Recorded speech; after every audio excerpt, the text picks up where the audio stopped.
Et si je t'affirmais que l'interprétation de Dieu par des millions d'individus a été déterminée dans une pièce par moins de 300 personnes, il y a plus de 1700 ans? Le concile de Nicée ne se résumait pas à une simple réunion d'évêques. Il a marqué le tournant où le christianisme a cessé d'être persécuté pour se transformer en une force dominante. Dans cette vidéo, tu apprendras comment une controverse sur l'identité véritable de Jésus a provoqué des conflits théologiques, engendré des hérésies, attisé des empires et conduit à la formation de l'Église que nous connaissons actuellement. Reste jusqu'à la conclusion, car cette histoire n'a pas uniquement transformé la croyance, elle a bouleversé le monde.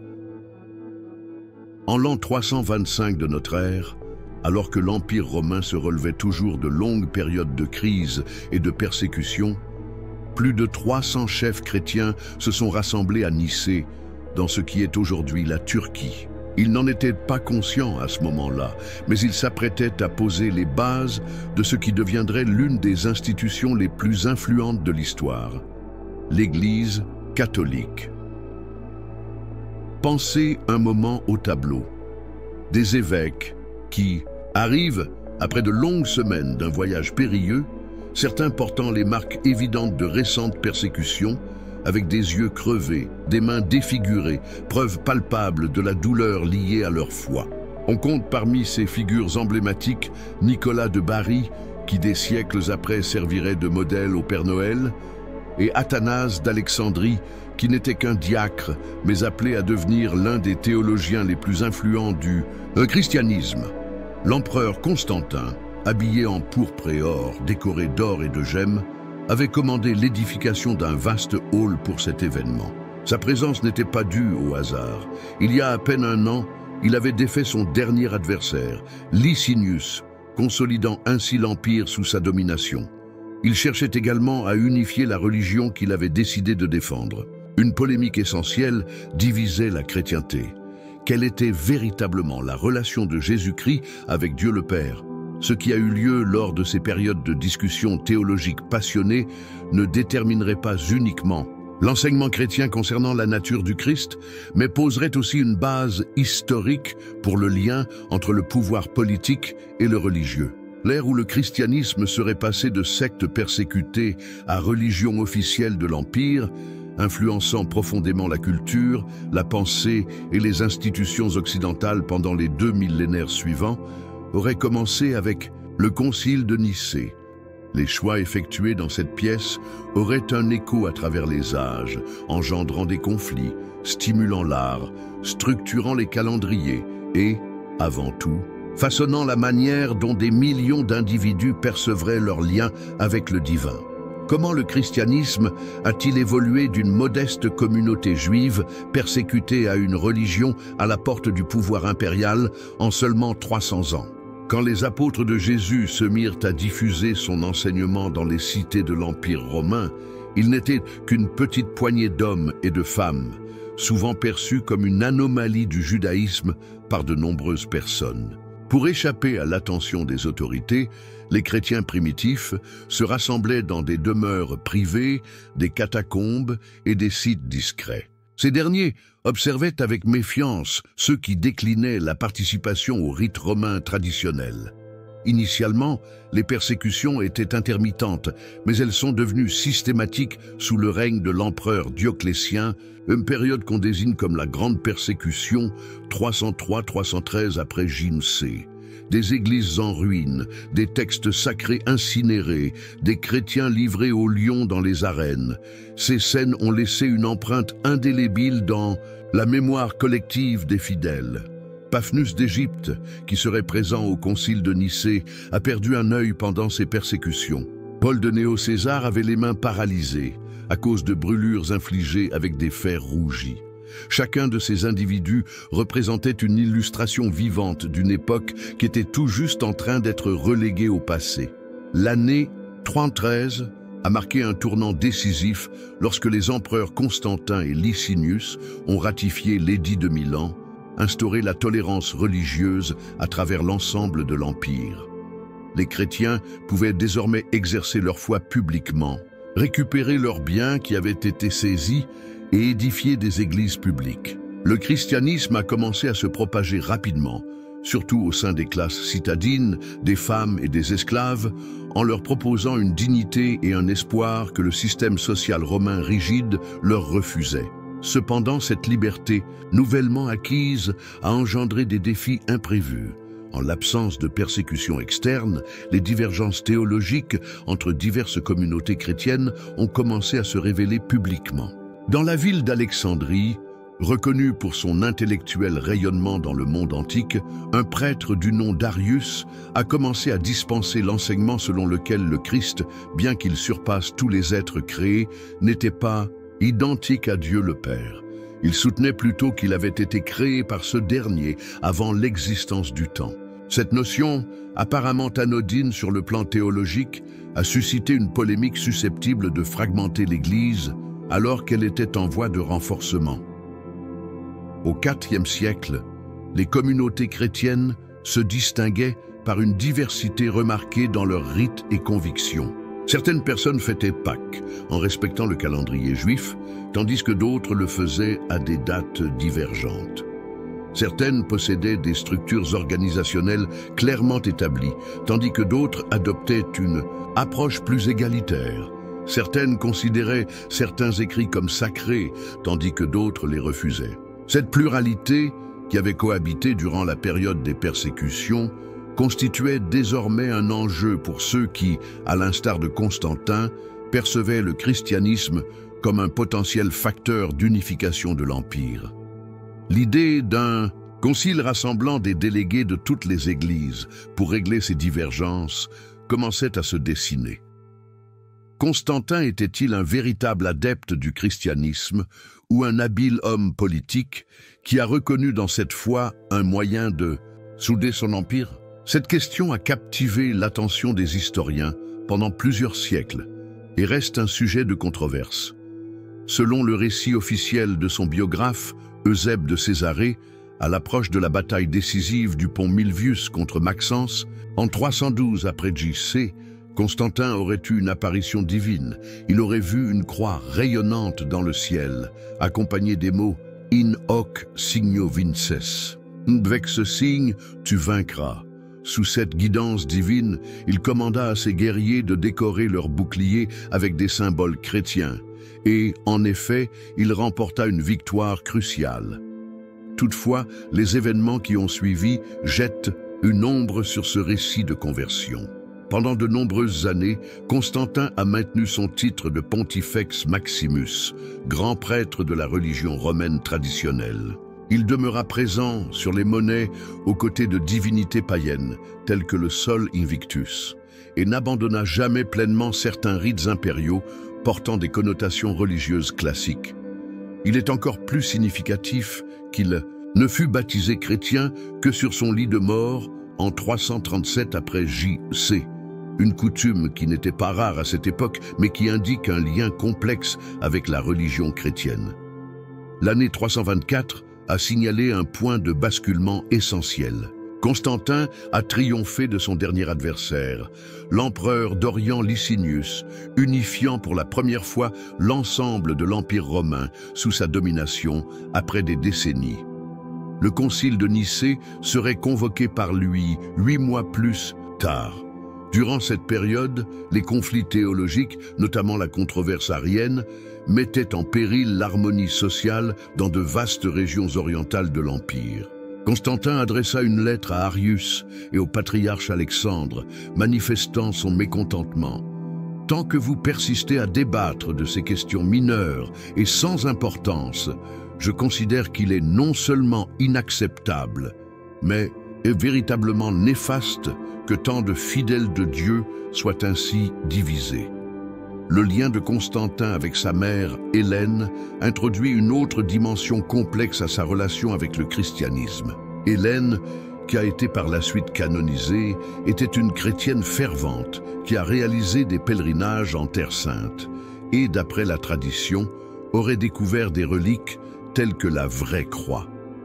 L'influence de sa mère sur lui a pu être importante dans son interprétation du christianisme, même si l'on pourrait aussi arguer que Constantin a tiré un avantage politique de la ferveur religieuse de sa mère pour consolider son autorité auprès des chrétiens. L'épisode le plus tragique de la vie privée de Constantin s'est produit exactement 1 an après le concile de Nicée, lorsqu'il donna l'ordre d'exécuter son fils Crispus et peu après sa femme Fausta, apparemment à cause d'une liaison extra-conjugale entre eux.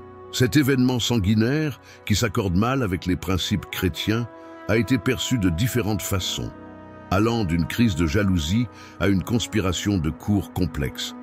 Cela met en lumière un paradoxe essentiel. L'individu qui a dirigé le premier grand concile chrétien et qui a joué un rôle déterminant dans sa diffusion, a également réussi à commettre des actes de violence extrême, y compris au sein de sa propre famille. Comment une controverse concernant la nature du Christ a-t-elle pu mettre en péril l'intégrité de l'Empire? C'est à Alexandrie, lieu d'effervescence intellectuelle de l'Est méditerranéen, qu'un prêtre du nom d'Arius, un homme âgé, austère et charismatique, a commencé à enseigner une doctrine qui allait rapidement déclencher la plus grande controverse théologique que le christianisme naissant ait jamais rencontrée. Selon Arien, le Christ, malgré sa supériorité sur toutes les créatures, n'était pas éternel comme Dieu le Père, mais avait été conçu par ce dernier avant l'existence du temps. Il y avait une époque où le Fils n'était pas, déclarait Arius, se basant sur des extraits de la Bible tels que « Le Père est plus grand que moi » Jean 14, 28. Cette notion pourrait paraître être un détail théologique, mais ses conséquences étaient radicales. Si le Christ n'était pas identique à Dieu le Père en éternité et en essence, l'adoration que les chrétiens lui vouent pourrait être perçue comme une forme d'idolâtrie, rendant hommage à un être créé comme s'il était le Créateur. Par ailleurs, si le Christ était totalement divin et identique au Père, comme l'affirmaient ceux qui s'opposaient à Arius, comment les chrétiens pouvaient-ils persister à proclamer qu'il n'existe qu'un seul Dieu?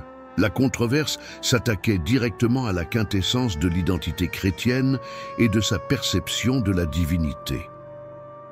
En l'an 318, Alexandre d'Alexandrie condamna les doctrines d'Arius et le fit excommunier lors d'un synode local. Arius, loin d'accepter cette condamnation, a cherché du soutien dans d'autres régions, trouvant des alliés puissants tels que Zèbe de Nicomédie, évêque de la ville où l'empereur Constantin résidait fréquemment. Le débat s'est vite étendu à travers toute la Méditerranée orientale, provoquant des divisions au sein des églises, des communautés et même des familles. Quand Constantin fut informé du conflit, il le balaya d'abord comme un problème banal, incitant les deux camps à se réconcilier pour préserver l'unité de l'Église et par conséquent celle de l'Empire. Both sides based their argument on the same scriptures, which were interpreted differently. Les Ariens mettaient en avant des extraits qui semblaient démontrer la subordination du Christ, comme lorsqu'il dit « Le Père est plus grand que moi », ou lorsque Paul l'appelle « premier-né de toute la création ». Des adversaires de l'arianisme, dont un jeune diacre du nom d'Athanase, qui jouerait un rôle central au concile malgré son jeune âge, soutenaient leur position en utilisant des versets tels que « Moi et le Père nous sommes un » Jean 10, 30. Ils mettaient l'accent sur la génération éternelle du Fils par le Père, sans début ni fin, établissant ainsi l'égalité divine entre le Fils et le Père dans tous les domaines. La logique à la fois simple et puissante de l'arianisme a séduit un grand nombre de personnes. Si Dieu est unique, et que le Christ est Dieu tout en étant également distinct du Père, comment peut-on concilier cette contradiction apparente? L'arianisme proposait une réponse sophistiquée, Christ étant le premier et le plus grand. Des êtres créés sert de médiateur idéal entre Dieu et l'homme, mais il n'est pas Dieu dans le même sens que le Père. Cette position paraissait mieux préserver le monothéisme rigoureux que les Juifs avaient soutenu pendant des siècles et que beaucoup de chrétiens, notamment ceux qui se sont convertis du judaïsme, estimaient grandement. Jusqu'à l'année 324, Lorsque Constantin triompha de Licinius pour unifier l'Empire, la dispute arienne avait pris des dimensions préoccupantes. Les églises orientales étaient lourdement fragmentées et le conflit risquait de se propager jusqu'à l'Occident. Un empire fraîchement consolidé sous l'autorité d'un seul empereur ne pouvait se permettre une église divisée par des querelles théologiques, d'autant plus que Constantin percevait dans le christianisme un potentiel facteur d'unification. Peut-être par pragmatisme politique ou à cause d'une réelle préoccupation religieuse, l'empereur a décidé de convoquer une assemblée inédite, un synode rassemblant tous les évêques chrétiens du monde pour trancher définitivement la question de la nature du Christ et sa relation avec Dieu le Père. Au printemps de l'an 325, les routes poussiéreuses de l'Empire romain se mirent à accueillir une multitude de voyageurs convergeant vers un même lieu, Nicée. Ces routes n'étaient pas empruntées par des commerçants ou des militaires, mais par des individus de foi, tels que des évêques et des responsables de communautés chrétiennes répondant à une vocation sans précédent. L'empereur Constantin, ayant mis fin aux persécutions antichrétiennes seulement 12 ans auparavant, appelait maintenant les délégués de cette foi à se rassembler sous sa sauvegarde. Pour l'époque, la logistique mise en place par l'Empire était remarquable. Imaginez un moment, des centaines de religieux devaient faire le voyage depuis les recoins les plus reculés du monde connu. De l'Égypte au sol froid de Bretagne, c'est sous l'empereur qu'a été instauré le système postal impérial pour acheminer ses dignitaires. Les évêques ont bénéficié du privilège exceptionnel d'utiliser les voitures officielles de l'Empire, connues sous le nom de cursus publicus, illustrant ainsi l'importance que Constantin attribuait à cet événement. Pour la première fois de l'histoire, l'administration romaine s'est engagée à soutenir un rassemblement religieux. Lorsque les participants arrivèrent à Nicée, ils découvrirent des logements prêts, une protection assurée par des gardes et tous leurs besoins satisfaits par le trésor impérial. Pour bon nombre de ces individus, familiers avec la simplicité de leur société et dans bien des cas, rescapés de persécutions, cette exposition au luxe et à l'attention devait être aussi étonnante que déroutante. L'empereur n'a pas hésité à dépenser sans compter pour garantir que ce concile soit inoubliable. Mais qui a réellement assisté à cela? Même si l'on évoque généralement le chiffre de 318 évêques, les archives historiques les plus fiables rapportent une participation comprise entre 250 et 300 personnes. L'essentiel provenait des régions orientales de l'Empire où le christianisme avait établi des bases plus solides. La présence occidentale était considérablement inférieure, avec un nombre réduit d'évêques venant de Rome, d'Hispanie ou de la Gaule. Cette œuvre préfigurait déjà la séparation future entre le christianisme oriental et occidental, division qui se solidifierait des siècles plus tard.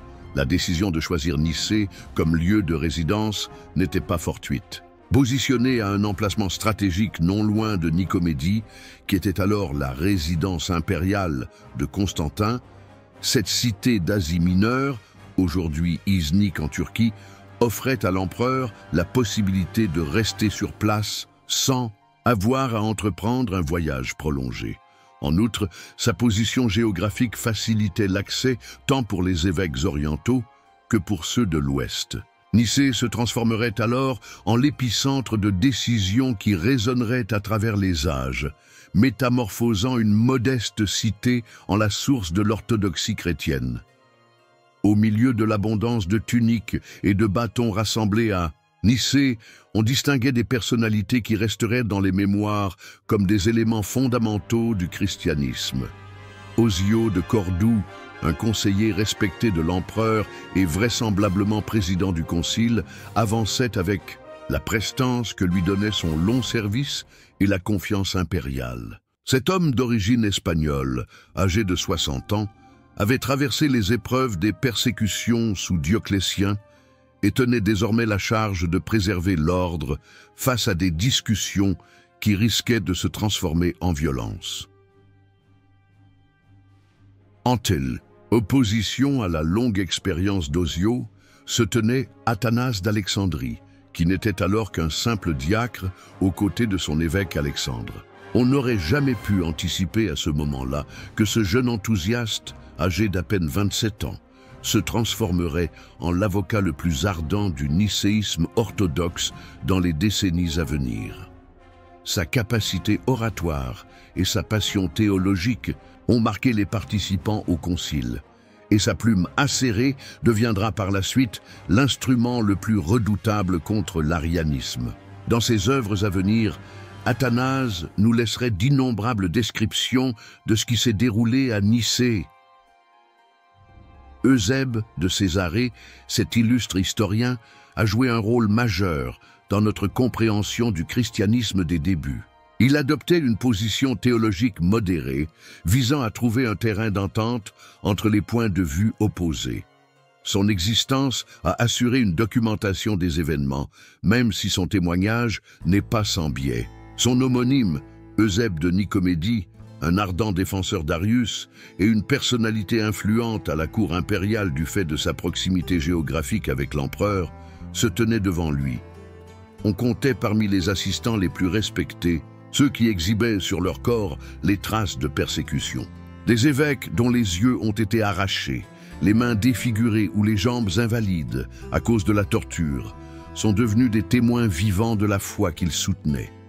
Quand ces confesseurs parlaient, même les théologiens les plus érudits demeuraient muets, admettant une autorité spirituelle qui dépassait leur savoir théologique. On rapporte que Constantin aurait embrassé les cicatrices de Paphnus, un évêque d'Égypte qui avait perdu un œil à cause des persécutions.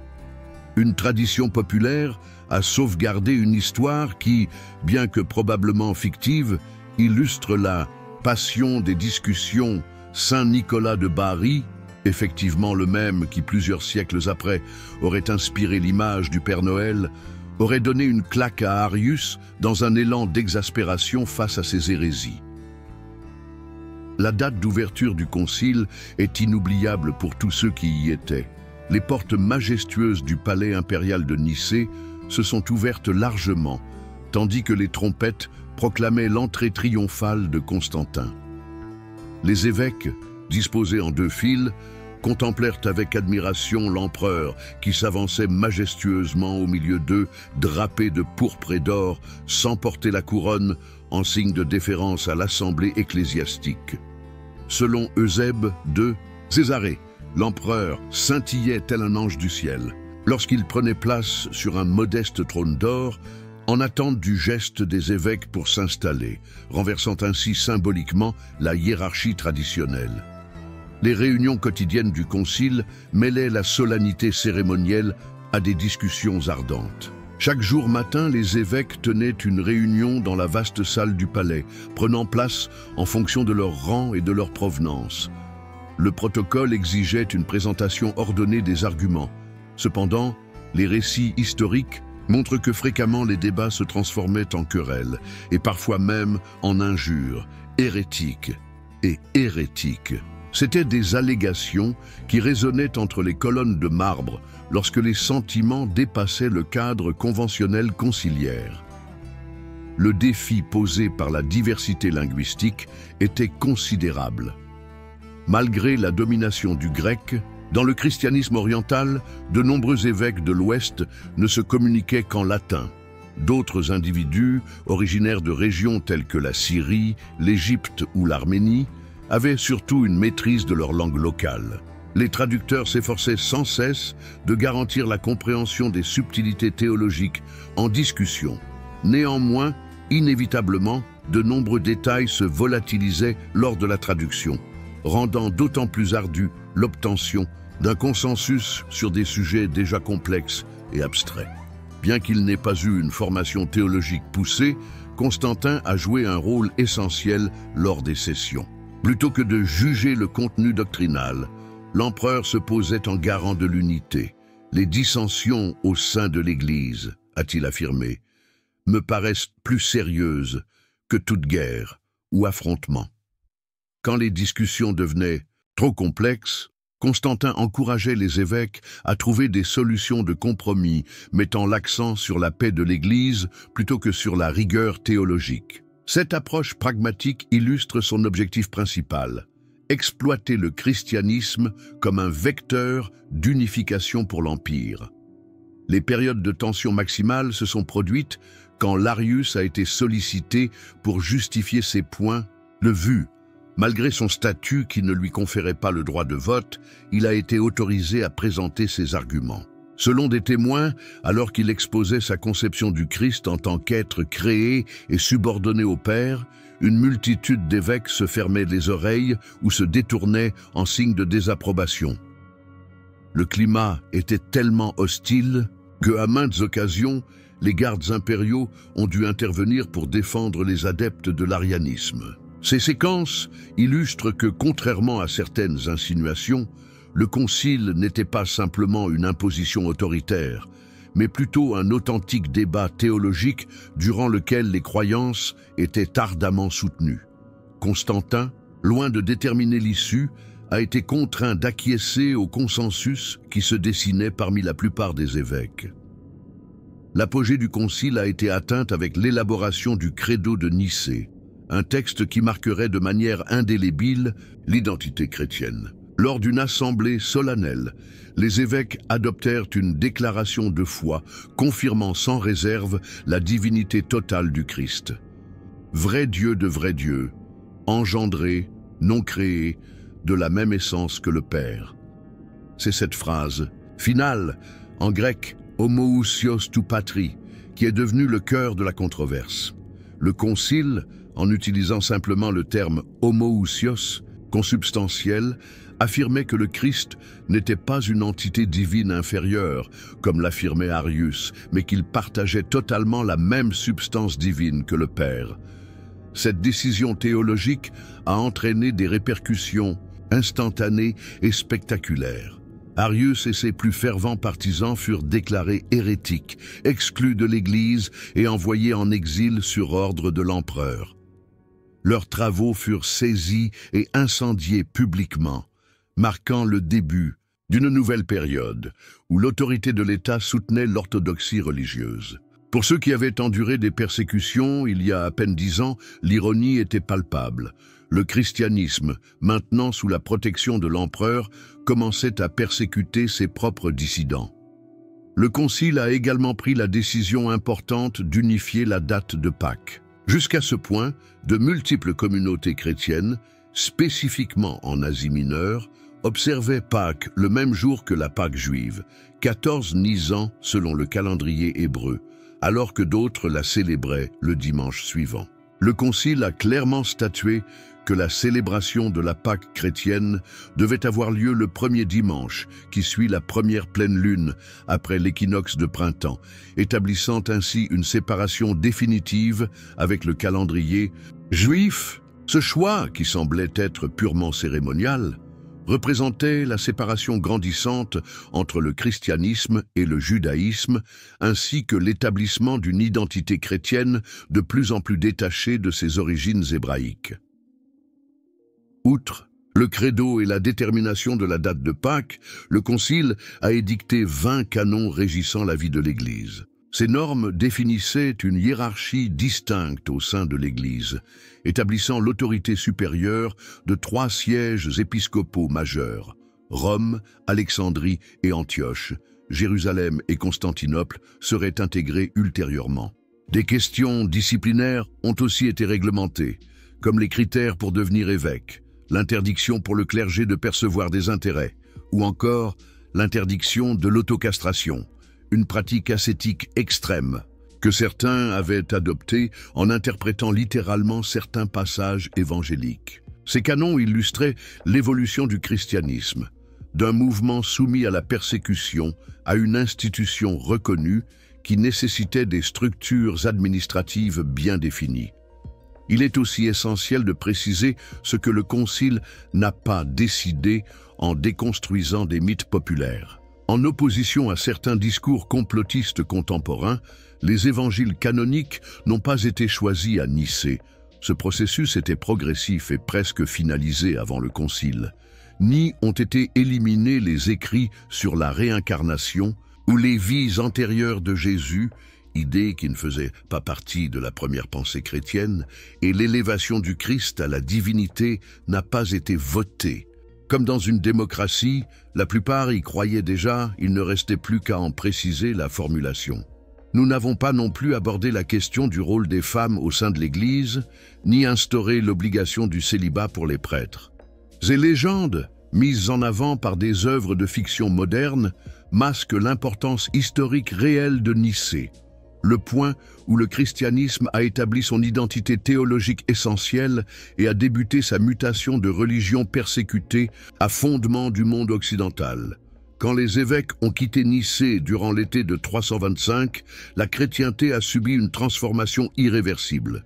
Des décisions doctrinales ont été prises, mais leur mise en application serait une toute autre affaire. Ario, accompagné de ses deux dévoués alliés, les prélats Théonis de Nicée et Eusèbe de Nicomédie, fut banni dans les provinces illyriennes. Ses ouvrages, minutieusement reproduits et répartis pendant de nombreuses années, étaient désormais constamment traqués par les fonctionnaires impériaux.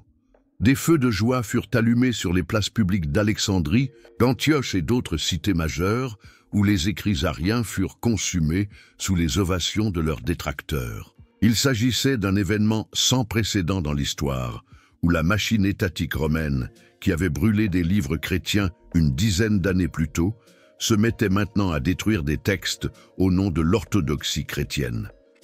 7. Événement a établi un précédent préoccupant, l'émergence de la censure religieuse institutionnelle. L'État, autrefois opposé au christianisme, se transforme désormais en son soutien et défenseur, mais également en une potentielle source de corruption. Quelques évêques, notamment ceux qui avaient enduré des tortures lors des persécutions, ont manifesté leur inconfort face à cette évolution récente. Paphnutio de Thèbes, qui a souffert d'une perte d'œil et de boiterie en raison de sa défense de la foi, aurait déclaré « Les entraves d'un confesseur ne doivent pas se transformer en chaîne pour un hérétique ». Toutefois, bon nombre de dirigeants chrétiens, séduits par le soutien impérial, adoptèrent avec ardeur ce nouveau pouvoir pour établir l'orthodoxie. Les réponses au credo de Nicée ont varié selon les régions de l'Empire. En Égypte, le nouvel credo a reçu un soutien général, là où l'évêque Alexandre et son diacre Athanase avaient mené la résistance contre Arius. À Rome et en Occident latin, où la controverse a moins marqué, il fut accepté sans plus de débat, même si la traduction du mot homoousios pose des défis linguistiques et conceptuels. Néanmoins, en Syrie et en Asie mineure, où les traditions théologiques mettaient l'accent sur la différence entre le Père et le Fils, un grand nombre d'évêques ont apposé leur signature au credo sous l'influence de l'Empire, tout en conservant des réserves intellectuelles quant à sa formulation. L'application du credo soulevait une question essentielle. Peut-on imposer l'unité de conviction par décret? Dans les décennies à venir, cette problématique créerait une profonde division au sein des communautés chrétiennes. Pour certains, l'uniformité doctrinale était indispensable à la cohésion de l'Église, justifiant même des actions coercitives. Pour certains, notamment au sein des églises orientales, la variété théologique dans certaines bornes a toujours été un aspect de la tradition chrétienne. L'instauration de doctrines occidentales constituait une atteinte à la liberté spirituelle. Ce différend entre l'unité institutionnelle et la diversité théologique débutée à Nicée continuerait à façonner les conflits internes du christianisme jusqu'à aujourd'hui. Surprenamment, l'arianisme n'était pas du tout vaincu. Juste 3 ans après le concile, une tournure extraordinaire de destin a commencé. Constantine, la sœur de l'empereur, plaida pour Eusèbe de Nicomédie, qui fut alors rappelé de son exil. Grâce à son sens politique et sa relation étroite avec la cour impériale, Eusèbe parvint à persuader Constantin que l'interprétation d'Arius était erronée. En 327, Arius a aussi été réhabilité après avoir soumis une confession de foi délibérément vague qui a satisfait l'empereur. Dans une tournure surprenante des événements, les soi-disant défaits de Nicée retrouvaient leur place de pouvoir pendant que leurs adversaires, dont Athanase, devenu évêque d'Alexandrie, se trouvaient de plus en plus à l'écart. L'histoire du christianisme après le concile de Nicée pourrait être bien plus compliquée que ce qu'auraient pu envisager les délégués du concile.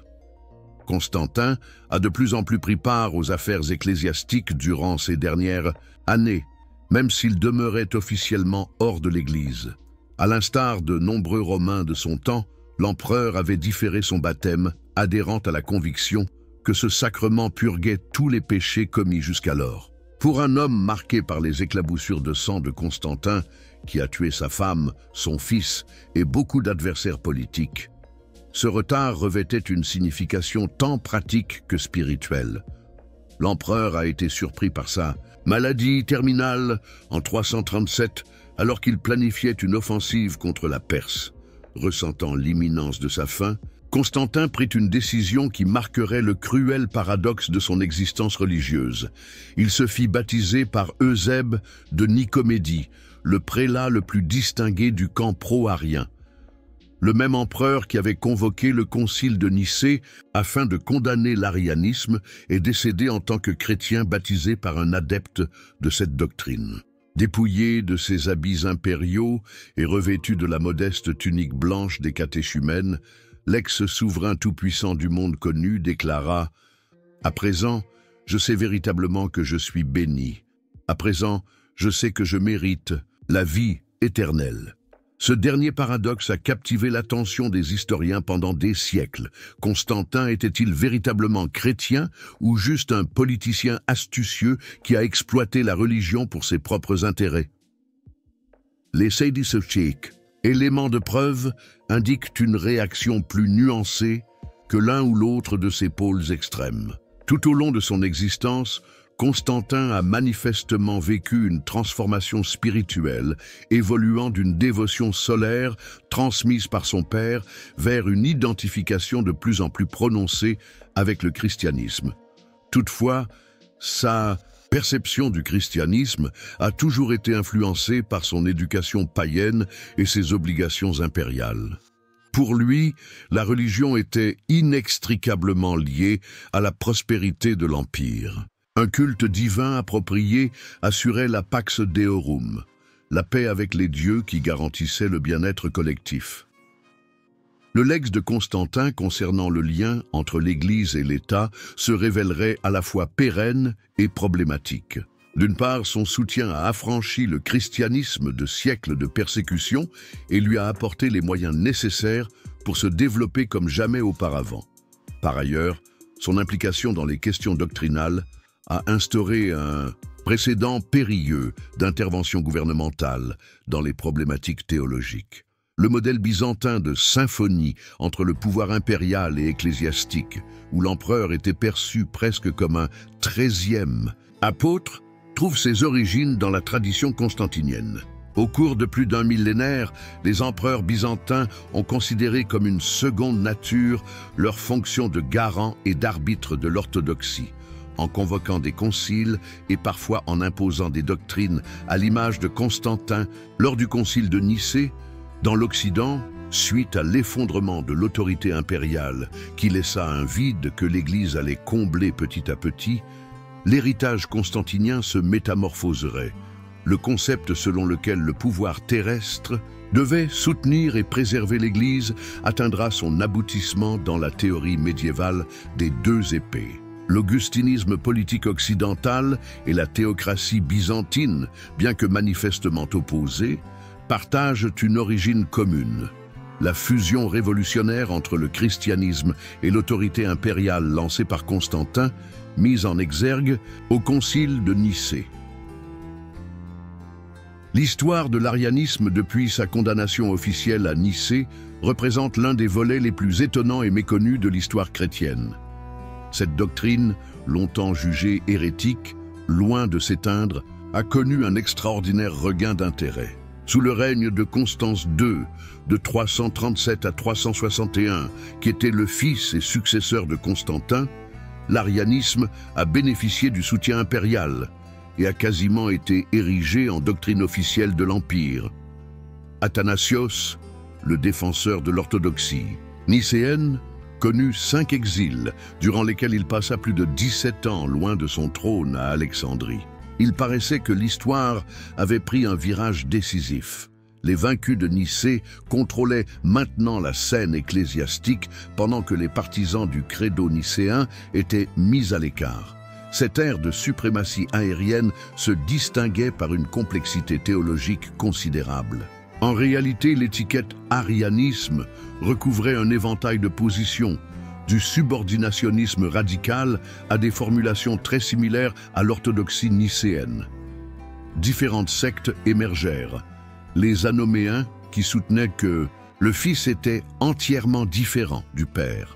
Les homéens, qui affirmaient que le Fils était comparable au Père sans donner de détails, et les homoiousiens, qui prônaient que le Fils avait une substance similaire au Père.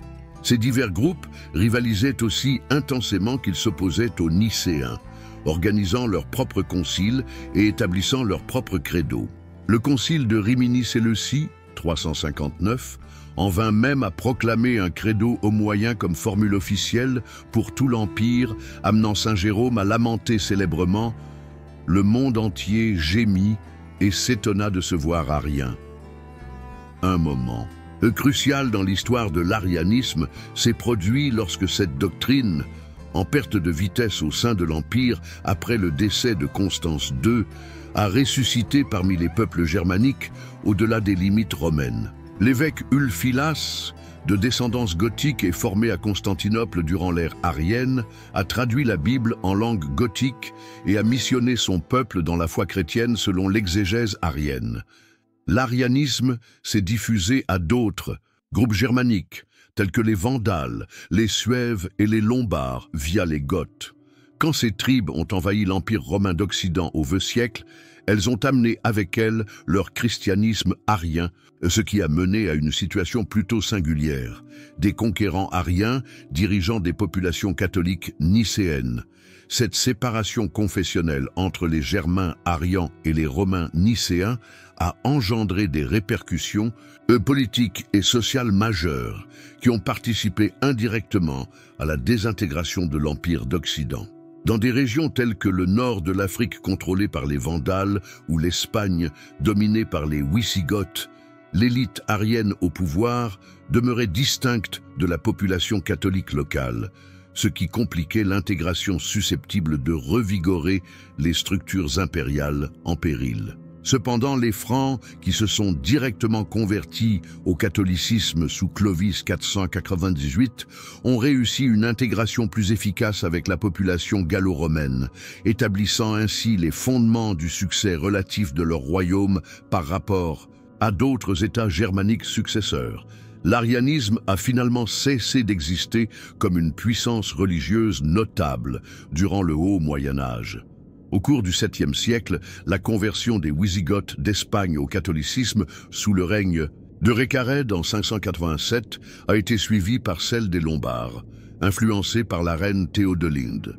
Il n'y a eu que chez certains peuples germaniques orientaux, qui ont demeuré en dehors des limites de l'Ancien Empire, comme quelques groupes de Goths en Crimée, que des communautés ariennes ont subsisté jusqu'au 9e siècle.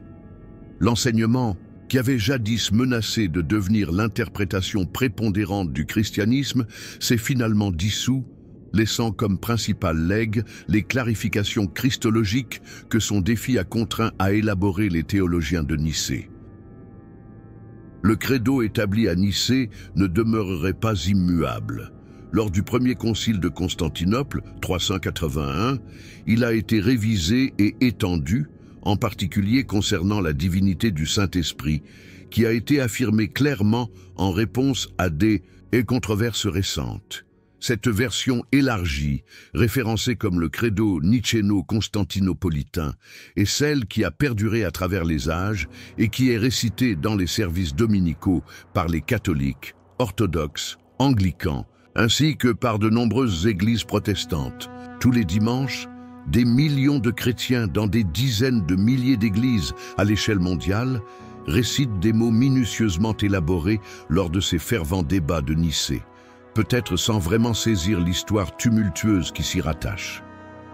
L'influence du Concile de Nicée sur la liturgie chrétienne va bien au-delà du credo. L'harmonisation de la date de Pâques a conduit à l'élaboration d'un calendrier liturgique partagé qui persiste à organiser l'année chrétienne. Les titres christologiques, développés au cours des querelles ariennes, lumière de lumière, vrai Dieu de vrai Dieu, ont enrichi l'hymnologie chrétienne et le langage de la dévotion. Surtout dans le contexte orthodoxe, les hymnes et les prières contiennent de nombreuses formulations qui ont été élaborées spécifiquement pour répondre à la controverse arienne, exaltant la divinité complète du Christ et l'unicité de la Trinité. L'architecture religieuse a également subi cette influence. La disposition de l'espace sacré dans les églises byzantines où le Christ Pantocrator, tout-puissant, domine la coupole centrale, représente une déclaration visuelle de la théologie nicéenne. Le modèle de rapport entre l'Église et l'État établi à Nicée aurait des répercussions significatives tout au long du Moyen-Âge européen. Le concept selon lequel l'autorité séculière devait défendre et encourager l'orthodoxie religieuse est devenu un principe essentiel de la structure politique médiévale. Couronné empereur en 800, Charlemagne se posait ouvertement comme un nouvel Constantin, protecteur de l'Église et assureur de la cohésion religieuse. L'idée de la chrétienté en tant que civilisation homogène, où l'autorité temporelle et spirituelle coopérait pour mener la société vers le salut, découle du modèle constantinien. L'histoire européenne sera marquée pendant des siècles par la collaboration entre les autorités religieuses et politiques, ainsi que par leurs conflits réguliers pour déterminer leurs domaines d'influence respectifs. Bien que la question christologique ait paru réglée à Nicée, ce n'était pas le cas. Durant les siècles à venir, l'Église a organisé plusieurs conciles afin de définir des éléments de la relation entre la nature divine et humaine du Christ. Constantinople Pinte, 381, Éphèse, 431, Chalcédoine, 451, Constantinople II, 553 et 3, 680-681. Chaque concile cherchait à élucider des interrogations laissées en suspens par son prédécesseur, approfondissant ainsi le mystère de l'incarnation. Ces débats sur la christologie n'étaient pas de pures questions théologiques abstraites, mais traduisaient aussi des frictions culturelles et politiques au sein de l'Empire chrétien, spécifiquement entre les traditions d'Alexandrie et d'Antioche. Ces discussions ont engendré des schismes qui ont conduit à la création des églises orientales non chalcédoniennes, coptes, syriaques, arméniennes, éthiopiennes, lesquelles continuent d'exister de nos jours.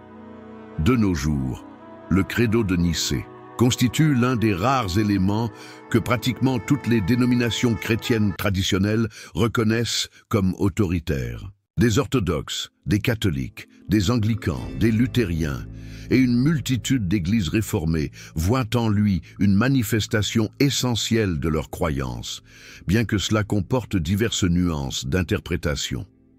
Uniquement certains groupes antitrinitaires protestants, tels que les unitaires, ainsi que quelques groupes restaurationnistes, rejettent clairement la théologie de Nicée. Cette adhésion quasi générale met en évidence la valeur historique du Concile. Elle a défini les critères essentiels de ce qu'être chrétien signifie sur le plan doctrinal, forgeant une identité théologique qui a perduré pendant 17 siècles, et ce malgré toutes les fractures ultérieures. Le Concile de Nicée a engendré un nombre remarquable de mythes parmi les événements historiques. Il est peut-être le plus tenace l'idée que durant le Concile de Nicée, les évangiles canoniques ont été choisis par vote, en excluant des dizaines de textes offrant une perspective différente sur Jésus. Cette idée, mise en avant dans des ouvrages tels que le Da Vinci Code et largement diffusée sur le web, est totalement dénuée de fondements historiques. Aucune source de l'époque ne fait état de débats concernant le canon biblique lors du Concile de Nicée.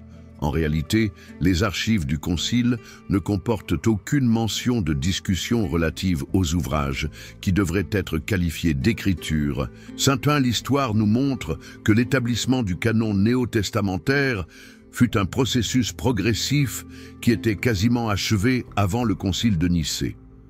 Déjà en 170, Irénée de Lyon faisait référence aux 4 évangiles comme étant universellement reconnus. Le fragment de Muratori, qui remonte approximativement à l'an 200, énumère déjà la plupart des ouvrages du Nouveau Testament tel qu'il est aujourd'hui. Il est indéniable qu'il y avait des évangiles apocryphes. Néanmoins, la majorité ont été écrits au IIe et IIIe siècle, longtemps après les textes canoniques, et n'ont jamais joui d'une grande reconnaissance au sein des principales communautés chrétiennes. Le Concile de Nicée n'a pas eu à choisir les évangiles, car cette sélection s'était déjà réalisée de façon organique grâce à l'utilisation liturgique et au consensus des églises durant les 2 siècles antérieurs. Étonnamment, la majeure partie de la mythologie actuelle concernant Nicée découle de Voltaire et d'autres écrivains des Lumières, qui avaient pour objectif de dévaloriser le christianisme en le présentant comme une invention imposée par l'autorité impériale. Dans le Dictionnaire philosophique, Voltaire décrit le Concile comme une farce orchestrée par Constantin, où des évêques peu instruits ont voté des doctrines qu'ils comprenaient à peine. Bien que démentie par des recherches historiques rigoureuses, cette représentation altérée a infiltré la culture populaire et continue d'influer sur la manière dont le public perçoit l'événement. Une autre idée fausse répandue est que le Concile a créé la divinité du Christ, comme si les chrétiens n'avaient pas déjà perçu Jésus comme divin avant 325. Une multitude de textes antérieurs à Nicée, allant du prologue de l'évangile de Jean aux œuvres de Justin Martyr, Irénée, Clément, d'Alexandrie et Origène, attestent que la vénération du Christ en tant que divinité était une coutume répandue dès les débuts. Ce que Nicée a réalisé, c'est clarifier le lien entre la divinité du Fils et celle du Père face à l'argument arien, plutôt que d'établir la doctrine de la divinité du Christ. Les interprétations du Concile dans l'art et la culture populaire ont contribué à maintenir des perspectives déformées. Les œuvres de la Renaissance le représentent souvent dans un cadre anachronique, avec des costumes et une architecture du Moyen Âge.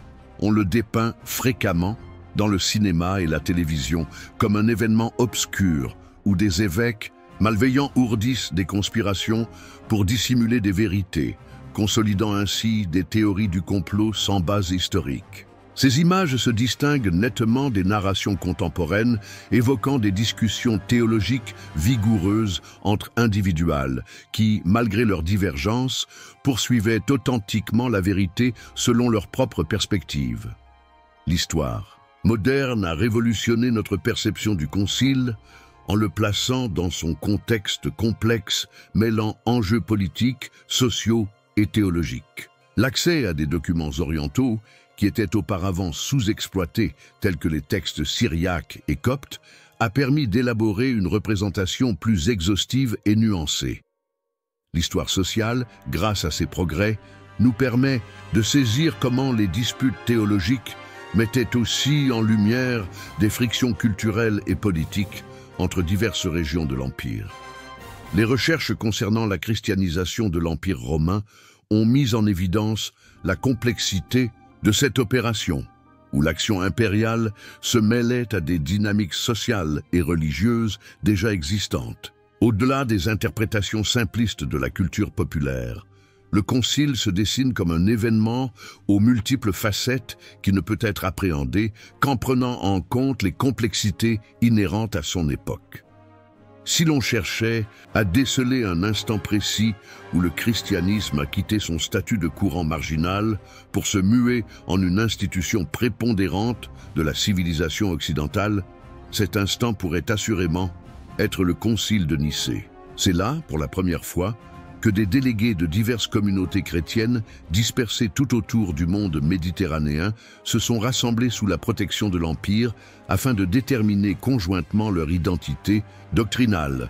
Ce qui avait débuté comme un modeste groupe de disciples juifs d'un enseignant galiléen exécuté s'est converti en seulement 3 siècles en une religion impériale dotée de doctrines établies et de structures institutionnelles organisées